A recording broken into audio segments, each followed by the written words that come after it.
pose problème aux jeunes médecins, déjà les jeunes médecins sentaient bien que depuis quelque temps, le libéral était de moins en moins attractif, ça s'est vu dans diverses études, et là je pense que définitivement la loi de santé porte un coup très grave à l'attractivité de la médecine libérale, et je pense que c'est quelque chose de profondément grave, puisque ce sont les professionnels, les médecins libéraux qui assurent les soins de proximité d'abord, avant les hôpitaux, avant les quelques centres de santé mutualistes. Donc c'est un vrai enjeu de santé publique, l'installation des jeunes médecins en libéral, à proximité.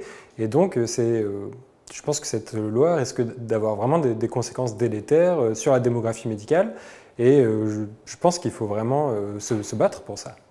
Ce que peuvent faire les URML par rapport aux jeunes médecins, globalement, dans certaines régions, il y a des rapprochements qui sont faits vis-à-vis de la fac, il y a des prix de thèse qui sont organisés, il y a des formations à l'installation qui sont organisées.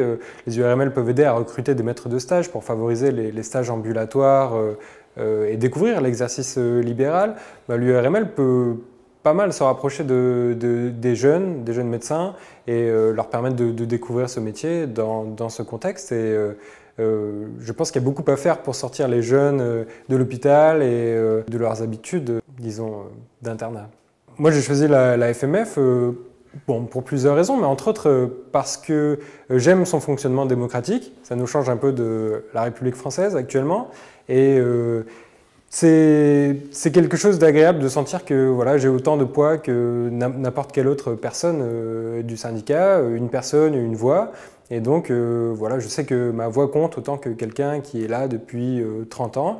Et donc, je me sens considéré. Je sais que notre président est attentif à tout ce qui se passe autour de lui, qui ne prend pas les décisions seul, à la légère. Moi, j'ai eu la chance de le rencontrer quelques fois. Voilà, il m'a reconnu, il connaît mon prénom. Voilà, c'est quelqu'un, on sent qu'il y a de la considération pour les gens qui l'entourent, pour prendre des décisions collégiales. C'est pas quelqu'un, même s'il a du caractère, qui réagit de manière individuelle en tout cas. Et donc, c'est rassurant d'avoir le sentiment d'être dans un syndicat où les gens s'écoutent, où les gens se respectent et où chacun a son mot à dire.